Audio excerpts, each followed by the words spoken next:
Welcome to Scrapbooking Beautiful Layouts by Locky Creations. Where do I even begin? This turned out so bad, it literally almost made me quit scrapbooking. I don't know. Let's just say it all started out me attempting to do a Christmas layout. So it went a little something like this. So Happy New Year, guys.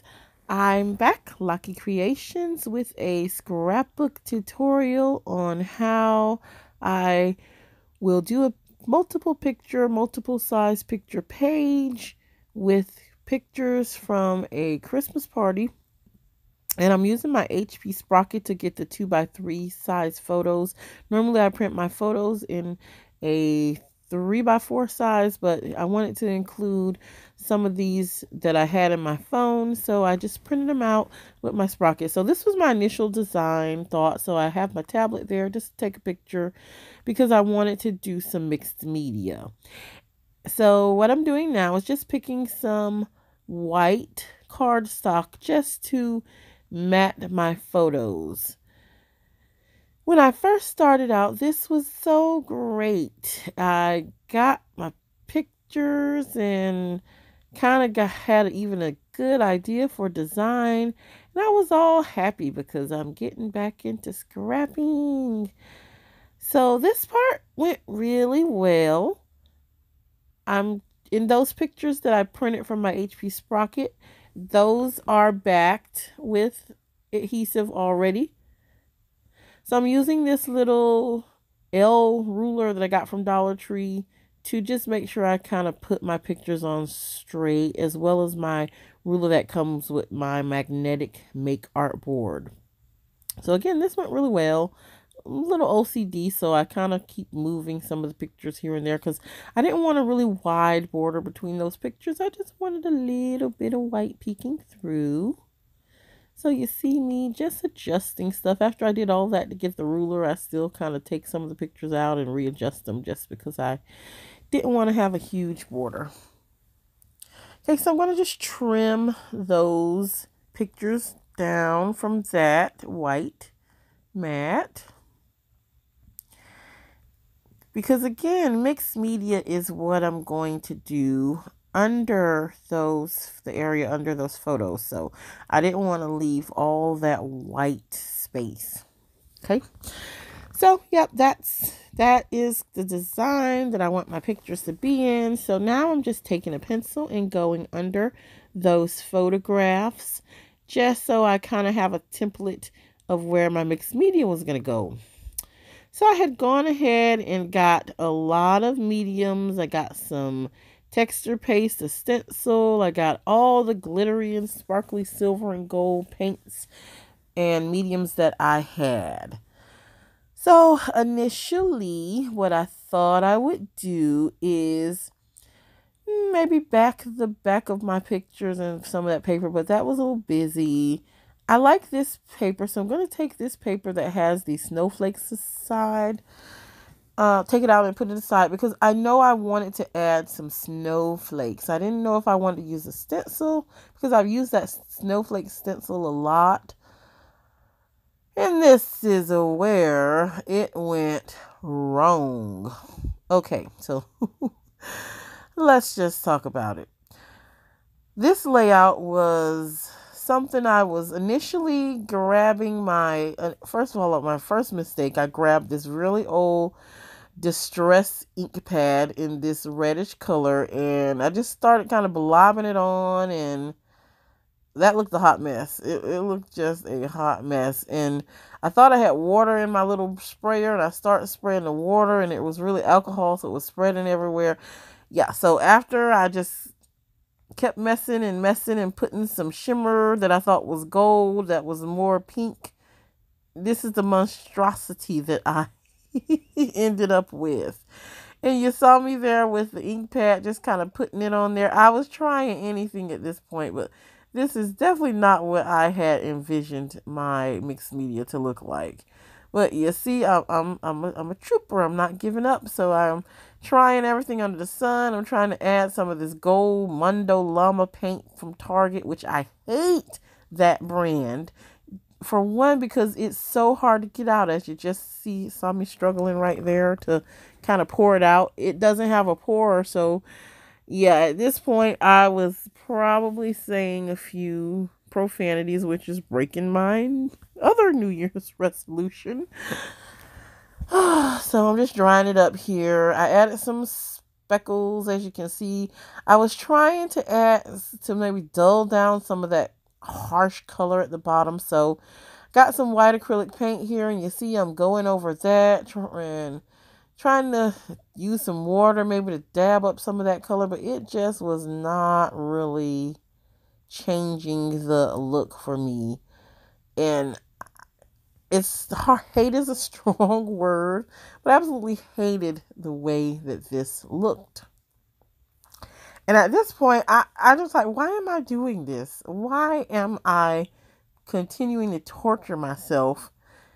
Because my last project was a fail, in which I feel like my journal was a fail, and now this was becoming a fail. So I was just getting really discouraged and like really literally contemplating quitting scrapbooking at this point.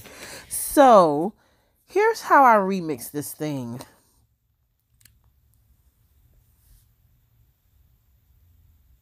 Yeah, and at this point I was like praying. So I just kind of like, screw it. I took that paper and I literally, out of frustration, just ripped it in a diagonal, and I'm like, you know what, I can use a stencil. I got this stencil and I'm just gonna use a stencil, and I got some white texture paste, and I added this shimmery kind of glossy medium. I don't think that really made a difference, but I put a lot of gold glitter in there too. So I'm just going across that area where all that harsh really was supposed to be red and gold, but it's really pink and orange. I'm just adding a stencil, trying to tone that down some.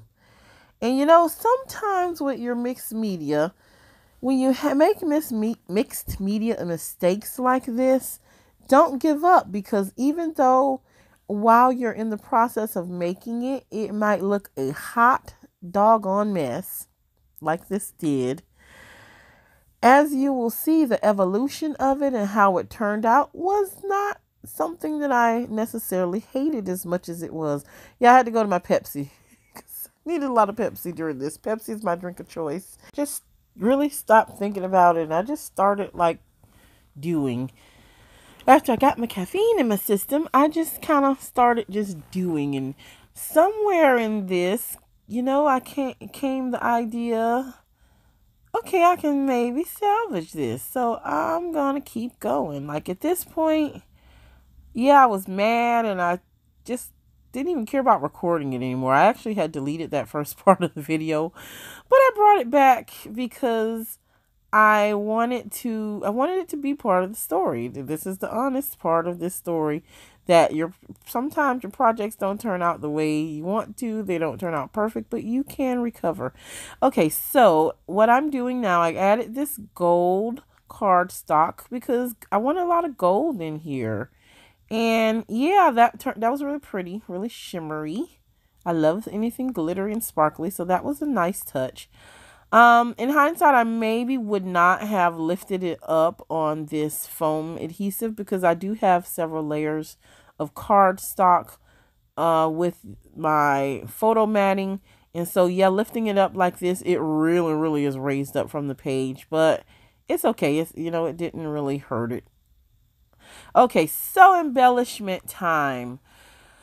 Okay, this is a little bit of a struggle here too. And my struggle, I think, is a combination of the paper, some of the heavier glittery paper cardstock that I use, as well as this very, very large, intricate die. Now, I've used these dies before, but I don't know, maybe it was a different paper. So you can see I'm going through initially 4 passes in my strong Sizzix Tim Holtz Vagabond 2 machine. And even 4 passes was not enough to get those shapes cut out. So I'm like, okay, toss that. Let's do it again. So this time I thought, sometimes I use that little green mat that you see there to kind of back stuff that's difficult, but that was too thick. So I just needed to grab like a few sheets of cardstock and just loose leaf paper, just to give another layer of thickness. So I'm trying it again. 1, 2, 3, 4, 5. That time I went 5 passes. And one more, even went a 6th time, you see. And yeah, I got the little ones. They cut out no problem. So then I'm just weeding them out. Weeding them out. Yep, weeding them out, weeding them out, weeding them out. And I am still struggling with that big piece. You can see the big piece I was able to gut like the center of that big piece, but the whole piece just would not cut out. That was 6 passes with me putting more paper. So that glittery red, wherever the heck I got that from, it won't work. So here I think I went, maybe like this paper, I think I only had to go like 4, maybe 4 passes. Because it's thick, but it's not as thick. And I used this heavier cardstock before in the silver. And it did weed out better. Still not getting that big one to weed out very well. I had to end up going 6 passes. 6 passes. 2, 3, 4, 5, 6. 6 passes with cardstock to finally get that big one to weed out. Now, once it weed out, it's beautiful, but it's just kind of a pain. So again, there it goes. So anyway, making some snowflake embellishments for my page, because once I kind of realized that I could just cover this ugly section of this mixed media up, then I kind of got inspired, like make a whole lot of snowflakes, because you know what? I don't care that I use snowflakes on every Christmas layout that I've done this season. And I don't care that I used the same one last time. So here it is. There's my page. And despite all the drama that I had with that bottom section that I absolutely hated, I think it looks pretty. I think it turned out really nice. So here's some pictures of the page. And so just let this be a lesson that sometimes you have a great idea and you might start doing it and it might not turn out the way that you thought it would. It just may have some mess ups. But don't give up, because in the end, look, I got a pretty page out of it. Beautiful page, actually. These are some die cuts that I cut out in my Silhouette Cameo machine. But look, it turned out very pretty. Adding the stencil with the texture paste and the glitter and those snowflakes, that actually looks so very pretty. So now my eye doesn't focus on that big blob of color at the bottom. It just focuses on a nicely put together layout.